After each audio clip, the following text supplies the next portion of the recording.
hello, welcome to this session of the Pacific Division Sheltering Series. Tonight we are going to talk a bit more about the Headquarters Sheltering Activity Manager with the fun new acronym of SAM, Sheltering Activity Manager. And we're going to talk about primarily what happens during a day, what information you need to create and follow up on, and how to get some of that created and stored and shared out to everyone that needs to see it. I'm Hillary King. I'm here in Marin County in Northern California coastal region. And my co-presenter, Angie, are you there? You're still on mute. Well, Angie is Angie Ermer from California Gold Country region. And she was going to do the beginning, but I guess I'll jump in.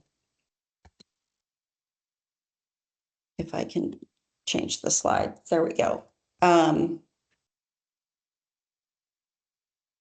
So generally, the Headquarters Sheltering Manager, the responsibilities of it are overseeing all of the Red Cross managed shelters on a DRO and providing direct supervision and support to the shelter site managers from that headquarters location.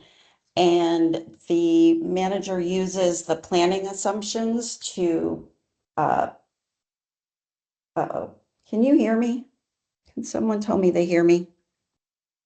I hear you. Can. Okay, Angie cannot hear me. Thank you all. Hang on, I'm gonna tell her to come right back.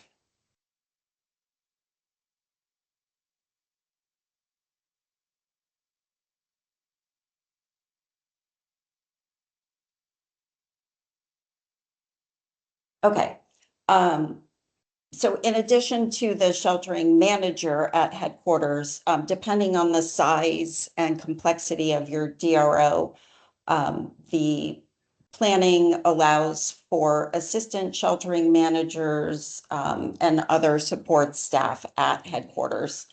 And that helps to enable the speed to scale that we want to get, speed to need and speed to scale. I can't do that.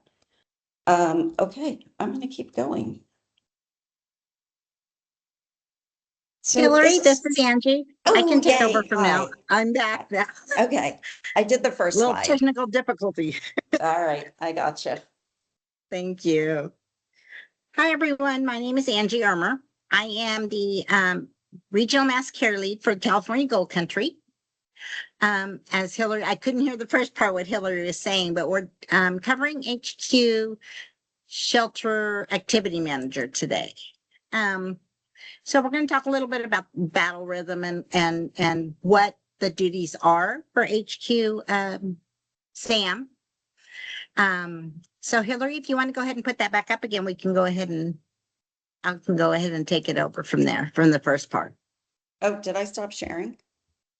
I believe so. I don't see it on my screen. It's okay. My bad.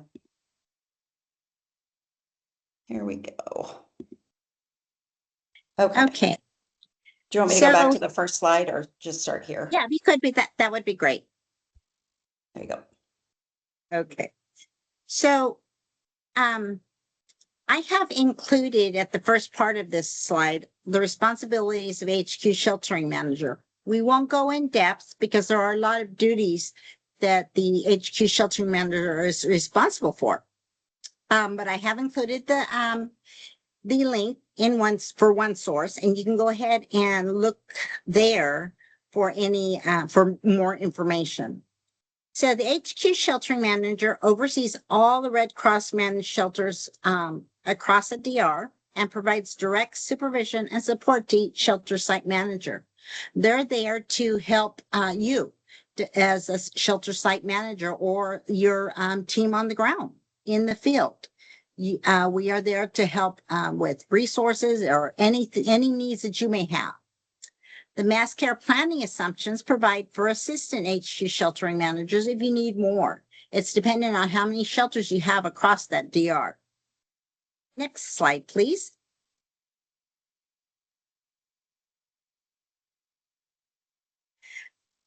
So here's a little bit of the daily battle rhythm. This is what you experience day to day. You would check when you first come in, start of the day, you would first check what happened overnight. You check your overnight activity, you check your SCIA, you check in with your people in the field. Then you have you have a shelter meeting to find out what needs there may be at the shelter. You prep your AD ops to let them know what has occurred in the shelter. You are the conduit that gets the information from the shelter site to the AD ops. And then you have your DRO leadership meeting. They review the plan for the day. They create the objectives for the next operational period. And then you also have your tactics meeting. We'll go into that a little bit later in the slide deck. Okay, next slide, please. So a little more about the battle rhythm. Again, I've included in the slide decks some links to some documents in OneSource. And if you have any questions, you can go there and look. You can also put your questions in the chat and we can try to go ahead and answer those at the end of the slide deck. So part of the duty is the shelter manager's meeting. So at the beginning of each day, you have a meeting as the HQ sheltering manager. You have a meeting with your shelter site managers. That meeting is you discuss any needs that the shelter may have, any discrepancies maybe in SCIA and your night counts, and we find out how we can support you. That's what part of our function is, to be able to support you and help you overcome any barriers that you may be facing in the shelter. As part of that, as the HQ sheltering manager, you might want to prepare a shelter report so that you can present to your AD ops that highlights any successes, concerns, any concerns about feeding or anything that has to do with the shelter. You would express it at that time in the morning meeting. We're there to find out, what you're facing for the day and what happened overnight so that we can help better support you and we can send those things up the chain.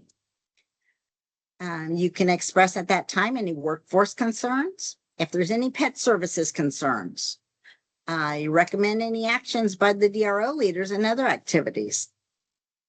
And you share anything significant that happened overnight or things that you may be facing during the day. Next slide, please. So battle rhythm continued. The DRO leadership requires daily situational awareness.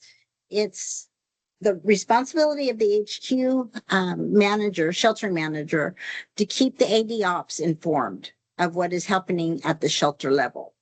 So as I indicated, we're like a conduit of that information. You present the information to the HQ sheltering manager, and the HQ sheltering manager then sends it up the chain to AD ops and whomever it needs to go to. Normally it is AD ops. A critical responsibility of the HQ sheltering manager is ensuring the shelter site managers use SCIA to submit their daily shelter reports on time. So your daily shelter report is due by 9 in the morning, every morning. That has to be completed. That's how we're going to pull some of the information to present to our AD ops. So when we conduct that morning meeting, we may be reminding you, if you have not already completed your report, to please complete that as soon as possible. We understand that things happen and sometimes it can't be done, but if you would convey that to your HQ sheltering manager, maybe they can assist in getting that accomplished. It's really important for us at the HQ level to be able to review that report. That since we are not on the ground, we can't see what is happening at the shelter level. So this kind of gives us a picture, it paints a picture for us of what is happening in the shelter. Next slide, please. So as the HQ sheltering manager, part of your duties are attending several meetings with it throughout the day. So you're communicating with your shelter staff, your shelter site manager or supervisor, if there is no shelter site manager, to gather any information. And part of that we'll use at the shelter support meeting. That's for E3. So the meeting participants at the shelter support meeting, they review and discuss and prioritize issues identified by the HQ sheltering manager and other functions. We get that information by speaking to you, by having those morning meetings, by communicating throughout the day. Communication is the key for us to be a success. So it's really important that we keep those lines of communication open, whether it be via telephone, text, Teams meetings, but it's just very important to keep those lines of communication open. We can then help fulfill the needs at the shelter level. This meeting, the shelter support meeting, is basically to involve fulfillment so they can deliver any supplies or any needs to the shelter for the next day.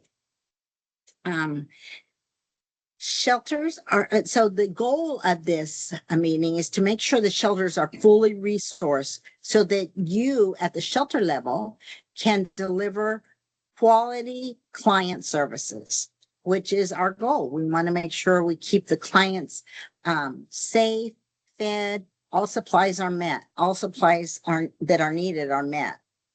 So I've included again some links to one source. You have your daily sheltering support, E3 fulfillment coordination meeting agenda. So you can go there and look at, see what kind of things may be discussed at the support meeting. You have your prepare for daily shelter coordination meeting.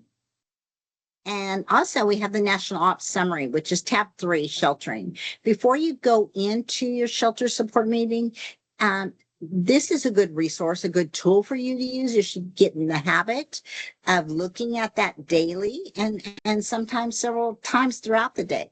It gives you a really good picture, kind of a visual of what's going on in all the shelters that you may have. Because you may not be responsible for 1, 2, or 3. You may be responsible for many. So this just gives you a little synopsis of what's going on in your shelters. Next slide, please.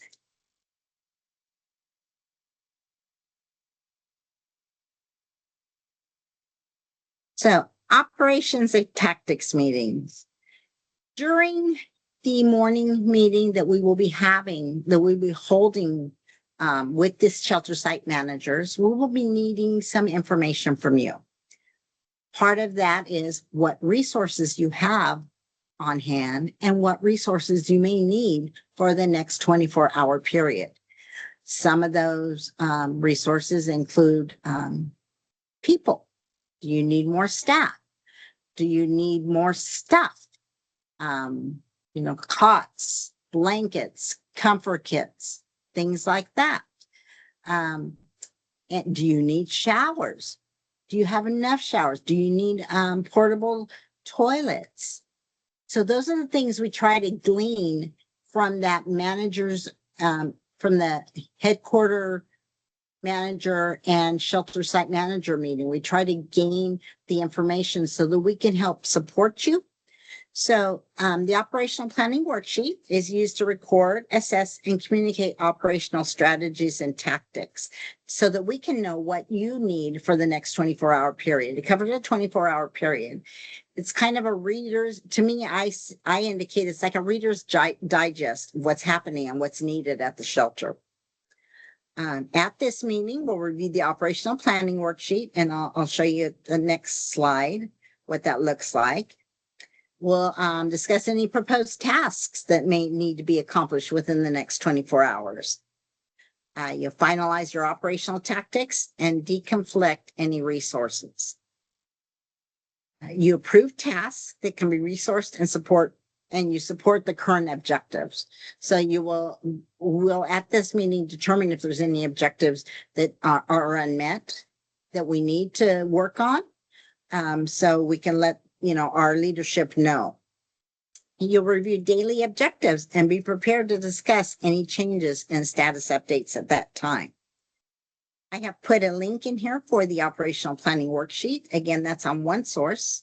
And the next slide should indicate what that worksheet looks like. So as the sheltering manager, you will be responsible for completing this form. And like you indicated, this information is gathered through communication with your shelter site managers.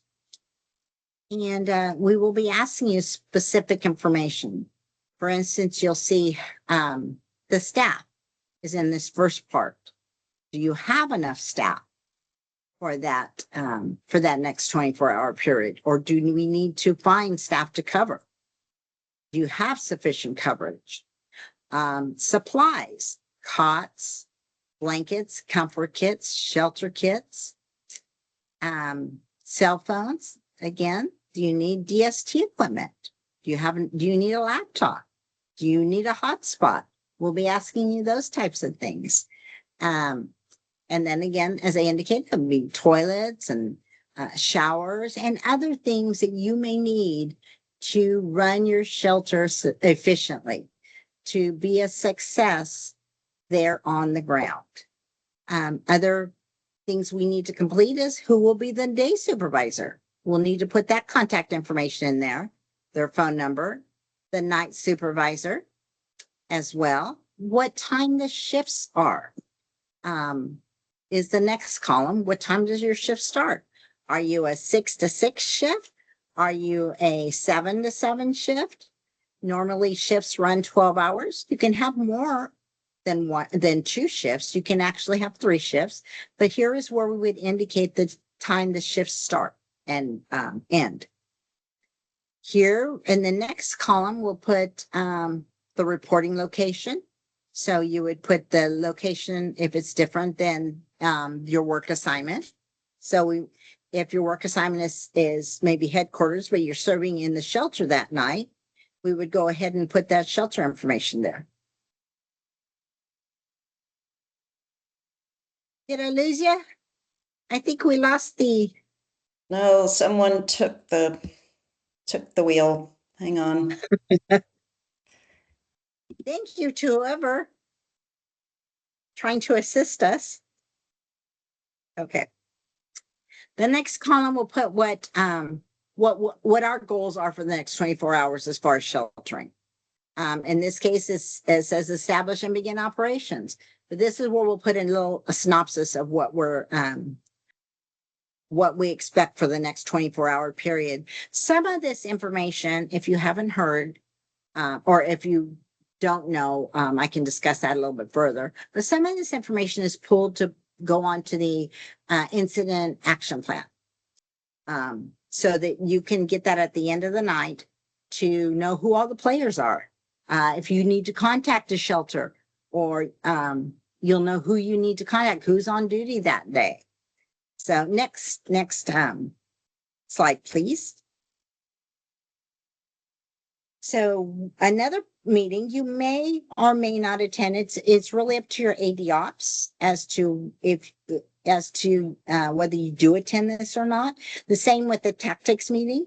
Having served as HQ sheltering manager under different AD ops, It's up to them as to whether you are invited to these meetings. One of these meetings is the planning meeting. If you do get a chance as the HQ sheltering manager, or anytime you're serving in HQ, to attend the planning meeting, it's really beneficial to hear what goes on. It is the third meeting of the incident action plan cycle. That's where they'll go ahead and run through the incident action plan and make sure all the objectives are correct, make sure all the information is correct. Having pulled it from the 215, this is another opportunity to make sure that information is correct. And then it's a short meeting. It's not really long, although I have seen some that go longer. It's usually half hour to 45-minute long. And you review the incident action plan. You make sure all the information in there is correct. If it is correct, you approve the plan, you agree to the plan. For the next period, usually it covers a 24-hour period. However, it can also cover a longer period. It's all determined by the job director. If, let's say, sometimes on a weekend, they may prepare an incident action plan on a Friday, and the next one may not come out until the Monday. So it could cover that period. So I think that is the end of my part of this presentation. Hillary? Yep. There you go. All right. So I will take over from here. So now Angie kind of covered the purpose of the various meetings and some things that that the HQ sheltering activity manager will do during a day. And I'm going to go a little bit deeper into some of the data and the systems that manager at HQ is going to use day to day and throughout the day. So sheltering data establishes a common understanding of the situation, needs, and operations at each shelter.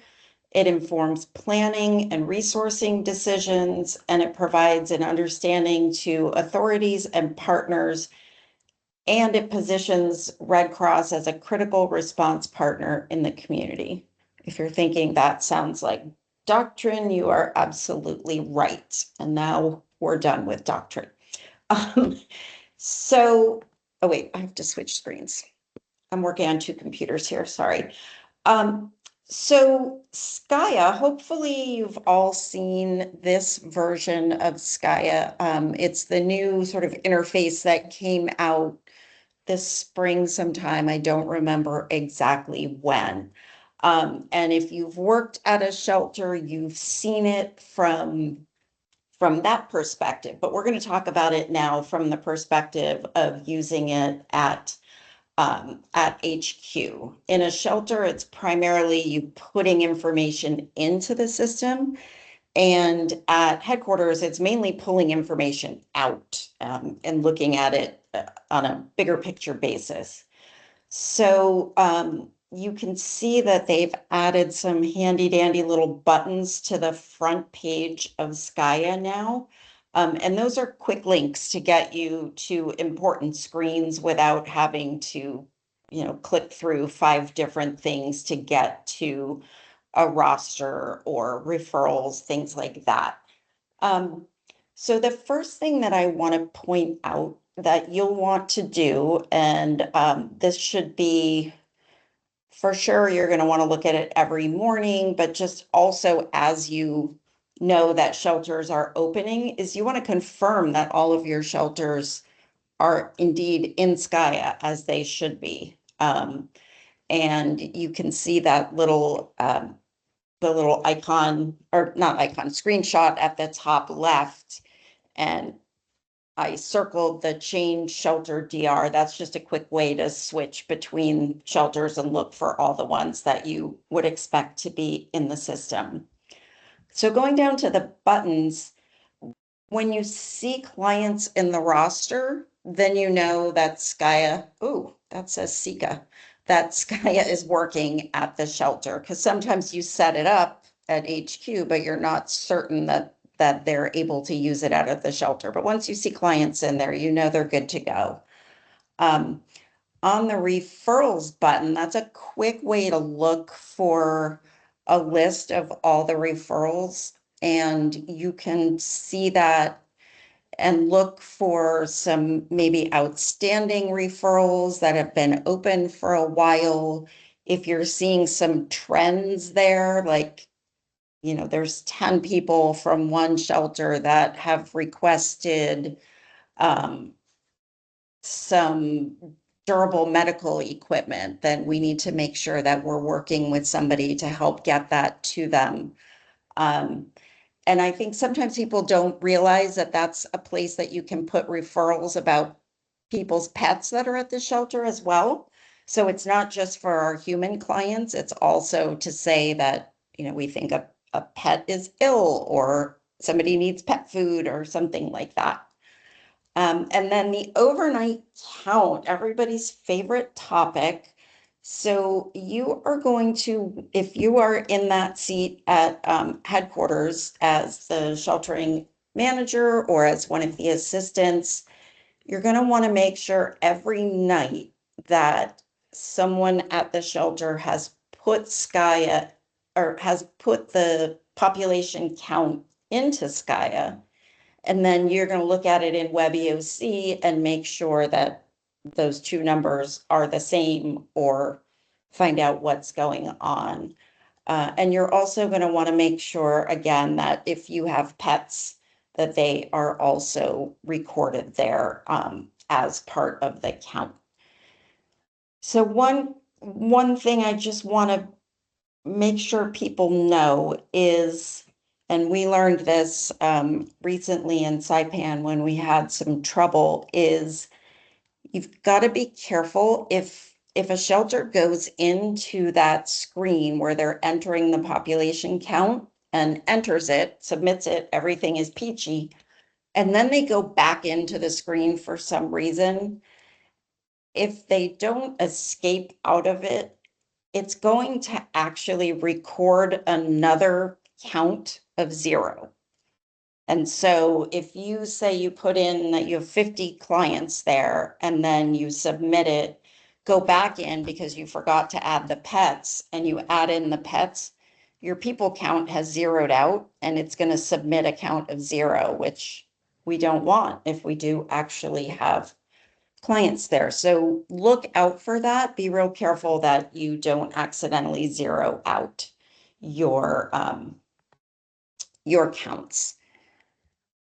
Okay, so getting a little bit deeper in, you'll see on the left side here, I just took screenshots of the various pieces of the Skya homepage menu. So you can always jump around between any of these subsets of menu items.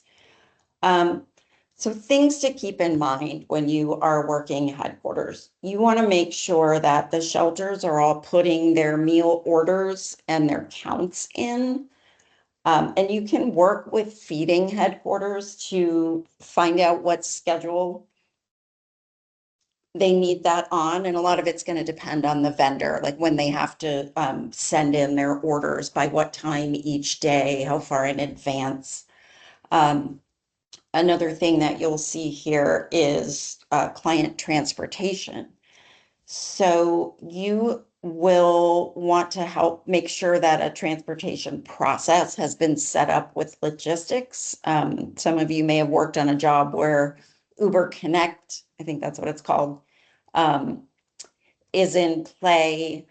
Typically on a level 4 DRO or up, there'll be some sort of transportation plan set up to help clients get to doctor's appointments, to places that they need to go to help work on their recovery.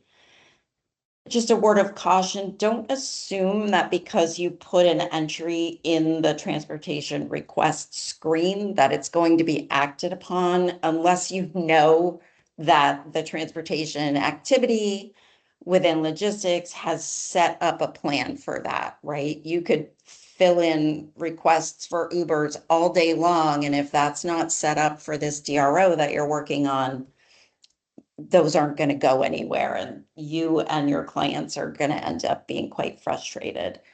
On the second half of this, under the management section of the SKYA menu, Angie mentioned daily shelter reports. Typically, you're going to want your shelters to fill that out every morning. And you can remind them to do that in your shelter managers meeting each day. The timing will depend on when your meetings are set. So take that 9 a.m. with a grain of salt. You're going to work with your feeding manager to ensure that they're aware of and that they're handling the special meal needs. So that's where you see diets and allergies. You can make sure they're seeing that and taking care of those needs. And you'll see habitability. Fun word to say. That one is only used occasionally if DARO leadership requests, and it has to do with clients that are in non-congregate sheltering. So in typically hotel rooms, things like that. And do those people truly need to be in a non-congregate shelter setting? So moving on to the next piece of the menu is the reporting piece. So the site summary is a great snapshot. It gives you a sense of what's going on with the shelter. It includes your population that you've recorded. It includes the number of households that have checked out. In the last day, it includes, I'm trying to remember now off the top of my head what else is in there. Anyway, it includes a lot of good information. So that's worth looking at as part of your morning routine for sure.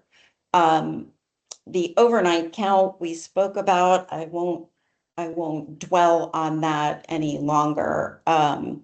You want to see that the shelters have recorded the number of meals served, and that is different from the meal orders that we talked about under the request piece of the menu. So one is you're saying, hey, feeding, this is how many meals I think I need for tomorrow, say. And here, for a different purpose, we want to record how many meals were actually served. Because if you say I need 100 and there were only 20 people there to eat lunch, then we want to know that we can possibly change that or find out what's going on, or find out that, gee, we only served 20 because they only brought us 20. And then feeding will have to go and figure out what's going on there. The last line at the bottom is incomplete reports, and I blew that out so you can see on the right side of the page. All of those buttons will tell you what's missing from the CMIST information, from SRT, shelter resident transition triage, where there are incomplete demographics, incomplete pet info, missing FEMA case numbers, all kinds of things that we might want to be able to look at, troubleshoot, and focus on without having to look at every single client record top to bottom. And again, I would use your daily shelter managers meeting to remind them of the reporting requirements, what you expect and when you expect it to be in. And don't forget that the people that were there the first time you gave this information are not the same people that are going to be there throughout the entire course of a DR. So remember, as you get new supervisors, or if somebody is new for a day, you're going to have to go over that information with them because it's going to be the first time they've heard it. I will admit that I have done that and wondered why somebody didn't do something I asked for, and it's because they weren't there when I asked for it. So don't do that to yourself. All right, we are going to dwell a little bit more on our population counts. So you can see by this, it's trying to give you a little sense of what the information flow is on this very important piece of information. So the people at the shelter are going to manually walk around and they're going to count the people and they're going to count the pets every single night, preferably around the same time. And they're going to take and put that information into Skya. And there's a specific page for you to enter that info in Skya. And then headquarters is going to review that number and they're going to go, does this make sense? I know that we had 100 last night, and I know that one of the neighborhoods was able to repopulate today. So it makes sense to me that now we're down from 100 to 75, say. Or I'm going to see a sudden jump in the number or a sudden drop off that I can't figure out why the heck would that be. And so I might then ask the shelter, like, hey, what's going on? Why does this number look strange? Why does it have a big jump or a big decrease? And if there are big differences, you're going to want to get that explanation. Also, if there's a big difference between the number that are registered in Skya and how many they have counted at the shelter, you're going to need your shelter team to do an assessment and figure out why those two are so different, what they see with their eyes versus what Skya says should be there. And they're going to need to clean up Skya if necessary. Like we all know, sometimes people will leave a shelter for good. And so their cot gets taken away and gets cleaned up. Their area is no longer has people in it, but they didn't check out officially from the shelter. So that means they're still in Skya, but they're not there. That would be one reason why your counts might be different. Okay, so the shelter puts the numbers in Skya, and then automatically WebEOC gets updated with that count and with the date and time of the count. You don't have to do anything to put the count in WebEOC anymore. It's just there. It came over through the airwaves from Skya. And as headquarters, you are going to look at it. You're going to check not only the count, but just to make sure that the status of the shelter, if it's open, it says open. Make sure the management type is right, whether it's Red Cross managed or partner managed. And then Frost is going to go in by 10 o'clock at the latest every night. They're going to go in and they're going to pull those counts from that WebEOC active shelters board, and they're going to create their nightly report. If something looks odd to them, looks wrong to them, they are going to probably reach out to either, if they have a good number for who's working at that shelter, they'll reach out to that person, but they might reach out to headquarters as well and just say, hey, what's going on here? It looks odd. So that's the flow of the counts from the person counting it all the way through to Frost and the report that they create. One thing that I will throw in, my hot tip of the day, is share the correct way to count early and share it often. It is not simply heads on beds. You could have a shelter that has 100 people, and for some reason, I don't know, they're have an ice cream truck outside and half of the shelter is not in there when you count. Those people are still staying at the shelter. So you can find a write-up in OneSource on this, but if you have a reasonable belief that a person is staying there, then you count them because they might be at work or in the bathroom or what have you. Okay, moving on.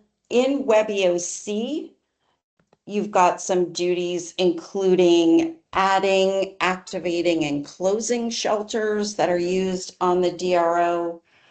If you have to add a new one, you would do that in the shelter inventory board, the NSS piece. And if you're activating a shelter that's already in existence in that board, you would go in and work on the record there to activate it. You would select the site status, the site type, and the management type. You don't have to do anything on the work sites board because information and planning takes care of that. That's a separate section in your IAP, and they will take care of that for you. And then I just wanted to mention that there's also a mission tracker board in WebEOC that you should look at just to maintain situational awareness and figure out what's coming down the road in terms of requests for the DR. A few more hot tips on WebEOC. In order to activate a shelter to a DR, you have to have a space in the record that's designated as a dormitory. Once a shelter is opened in WebEOC, it's going to automatically sync to Skya and be open there. It might take a couple minutes, but it should be pretty seamless. And the last tip is never set a shelter to closed without making sure that all the clients are checked out in Skya and also that no one is sitting in that transfer portal coming from there, because you don't want to accidentally close a shelter that has client records, because if they moved somewhere, you would have to go and recreate their whole registration, and you definitely don't want to do that. I know I went through that pretty quickly, but there is information on OneSource that will help you figure out the details of WebEOC, and I have some links to it coming up. So the other piece that is used by not only the headquarters sheltering activity manager, but by other DRO leadership, by national headquarters, by lots of people that are needing to know what's going on. So these are dashboards, and you'll hear a lot about dashboards. They're basically visualizing data in a way that helps it make sense and be more informational than just looking at a whole bunch of individual client records one at a time, or individual shelters one at a time. So Angie had mentioned the National Operating Summary, and that is a place where you have some shelter dashboards, and you'll see how leadership and national headquarters are seeing the shelter and the client data. On this image, you'll see I circled the tab 3 over there on the left. And when you click on that sheltering tab and the shelter intake at the top, you've got a whole slew of different dashboards at the bottom. There's too many to show, but there are a shelter client summary, there's demographics, there's CMIST and SRT triage and trend lines and pre-disaster housing situation. There's all kinds of things in there that's in a very digestible format.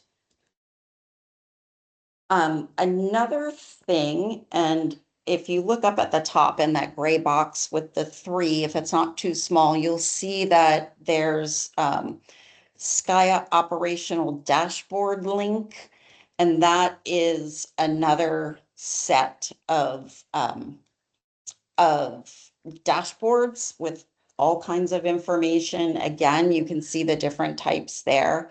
And then there's another link to request restricted dashboard, which primarily we're looking at the shelter site roster. So I'm sure you've all heard that we're very, very careful with personally identifiable information for shelter clients. And that's why that is a very restricted dashboard. So it's generally restricted to DRO leaders that might need to look more in depth at the client's information without putting it out there, printing it, putting it into a spreadsheet and that kind of thing. And it allows them to access and understand that information across all of the shelters that are open on the DR.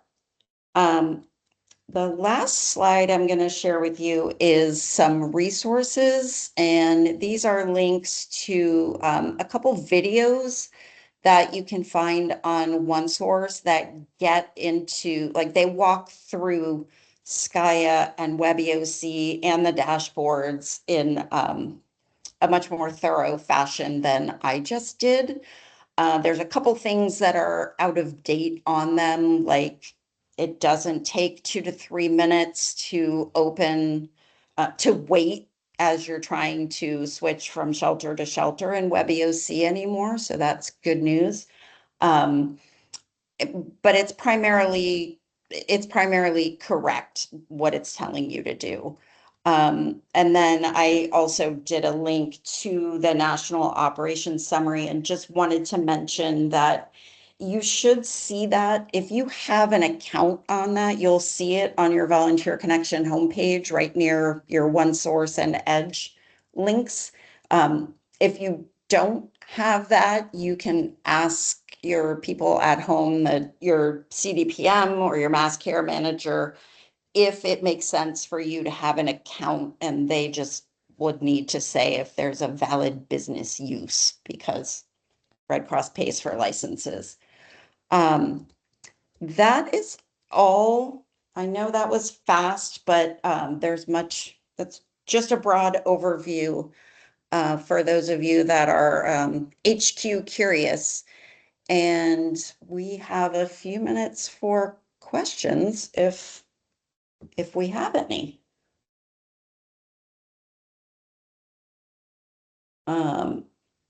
Let's see. Oh my goodness, there's questions in. Okay. Thank you, Julia, for pointing out my favorite word, automagically. Let's see, some hellos. Can you answer at the end of this? Managers training, shelters. I wanted to ask how this moving into higher level roles. So I think what I would say is if you are interested in moving into a headquarters type role, is talk to your people locally and see if you could either shadow a headquarters sheltering manager, or if you are someone that deploys outside of your home region, if you can be an assistant sheltering manager, or be the person on bigger DRs that works on staffing of the shelters, because that's a huge deal. And talk to your mass care manager or your regional program lead, and they can help give you some advice that would work specifically for your area. Frost is the field, oh no, Laura, field response operation. Remote Field, it's operations Remote. Shelter team. Remote Operation Support Team. Support Yes. team. Okay, yes, they are the people that put out a report every night that gives the counts of all the shelters by DR. And really importantly, that information goes not only to the people on the DRO that you're working on, but it also goes to tons of people throughout Red Cross and can go to partners. So you are going to have people in potentially in your state emergency management roles that are looking at that, in your counties. So it's so important to get those counts right and reasonable, because lots of people are looking at them and they're making decisions based on those counts. And related to that, Hillary, I think one big thing to note that if the counts look off, or if there's a question, the very first thing you're going to get asked when you show up in the morning as the shelter activity manager is why. And they're Yep. going to want an explanation, and you're going to be ending up checking all your data to make sure that, you know, to be able to answer their questions. If it's not right at night, then it's urgent in the morning. 100%. That is exactly why. It's a crisis. Yeah, it's a big deal. And if it looks funny, they will ask, and it behooves you to have an answer before the question comes at you. And if you see something strange at night when it comes out, you can just send off a preemptive message saying, hey, FYI, this is why it looks like the shelter is half the size it was. It actually is, or something that will help the leaders above you in your chain of command understand what's going on. Any other questions? I saw a hand earlier, but it went down. And now I can't see anything. I'm gonna stop sharing over here, and there we go. Is there something new in chat? Oh, just thank yous. Well, you're very welcome. Hillary, there are a couple of questions in the Q&A. Oh, The I think those first are one- old. Those are old. Are they? The Braden one and yeah, these are May 20th and May 27th, unless you're seeing Oh, something that's I'm it. not. No, no, Okay. that's it. Thank you. You're right. All right. Well, oh, Carol, I see a question. Whoops. Yeah, my question is, how does Teams work? Because I put a question in Q&A and it disappeared. But my question is, with the headquarters, Skya, Mhm. is only available for headquarters to look at. Is that correct? No one else is allowed? So if you're in a shelter and I'm at headquarters, we're seeing the exact same things in the Skya tool itself. The only difference is that I am also looking at some dashboards that you may not be looking at because you're kind of in the details at the shelter. You know, I'm not necessarily going into registration screens and things like that if I'm at headquarters. Right. But I am looking at those dashboards that you can get to from the National Ops Summary. And So that's what the dashboards everybody- are only available to HQ. No, the dashboards are available to anyone that has access to RC View AGOL is what you'll see here. Let me, Okay. Okay. I'm gonna Which is- share my screen real quick and hope that let's see, don't look at anybody's profile as I'm doing this. Nobody saw that. It's just a flash in the pan. So can you guys see what I'm looking at right here? Right in the middle of my Volunteer Connection homepage, I've got this RC View AGOL link. And if I were to click on that, I would end up seeing first a screen that looks like this. Actually, it's going to take me to a different screen first, and I'm going to pick National Operations Summary. And then this is what I was showing some screenshots of before, was this sheltering tab. And like I said, I'm not on a particular DR right now. Oh, it needs me to sign in again. Okay, Yeah, well, so the AGOL is only available for those who have access, which is not everyone. Okay, it's thank you. not everyone, but if you have a reason why it would make sense for you to have it, then you can get it. So they're not going to give it to like everybody that, does, maybe you only do preparedness work or you only do I don't know, blood services or something. They're not going to pay for an account for you, but if you're working on DRs, As a shelter activity would. manager. Yeah, yeah, then they would, for sure. I hope that's Thank you. helpful. Yeah, you're welcome. All right. Anything else? I think there's a couple other questions. Charles has a question. Charles Wesley? On the count? Yes, my question Yeah. was, I'm sorry, yes, on the counts. Basically, if a person's MIA, missing in action for 3 days, we're allowed to bag up the stuff and take them off the list. Is that correct or is that not? I wouldn't say that's doctrine, but what I would say is the team working in the shelter should be familiar enough with who's there to know that, someone's not there. And people often, if you see a cot that looks like it used to have personal belongings and now it doesn't anymore, that's a good indication. Usually I find that people that are around you, right, if there's like a pod of cots, people will say like, oh yeah, that guy said he was going home or he went to his mom's house or something like that. So they can help you know what's going on. But for sure, if it's like a few days in and it seems completely abandoned, then I would say, yes, you should go ahead and check that person out. Okay, thank you. Because I know I was Yeah. doing shelter supervising and I noticed the person's gone for 3 days, even though there's property still there and it's all the donated stuff that they got.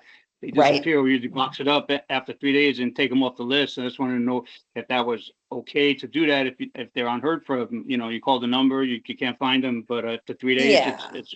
Yeah, because Okay. our shelters are for people that don't have somewhere better to be. And so if they're gone for multiple days, then they certainly have someplace else. And we're not for convenience of people coming and going for days at a time as they please. I 'Cause would then also we'll say never it's close important our to check shelters. with day staff and night staff because Right. it could look empty during the day, but that the night staff might know that they're there and they just take their stuff with them. Yeah, Correct. absolutely. Thank you very much. One other indication I might suggest is as shelter staff, use the comments section in your Sky app. So if you know someone's working nights, you might want to put their working nights or works nights so that that's an indicator to the night staff that include them in the count. They aren't just MIA. Right, good point. Yep. So Harriet asked about accessing the videos. So I believe that this deck will get sent out, I think. And also, let me On think. the invitation or There- the reminder about the meeting, at the very Yeah. bottom, there's a link to the YouTube channel where all of the recordings are stored. Yeah, and the links, all of the links that we shared are in OneSource. So you could even just search on OneSource. But the links are embedded in the file. So if you get to the file, you'll be in good shape. And then Helen asked, how long does it take to re-enter if you forget to enter the first time around? So I think you're talking about the population count. And what I would say is if you say you went in and you entered your population and then got out of it and went back in, I would say just make sure that you put that people count in again when you enter the pet count, say, or make sure you're re-entering it. Just make sure it's not 0 when you go to save, and you'll be fine. It's not like it keeps the whole history. So they can see that you put in something earlier, but the system is going to say 0, and that means that's what flows to all the dashboards and everything else. So if you do save it by accident with a 0, you can go back in and fix it. It's just, if you don't realize that's something that happens, you won't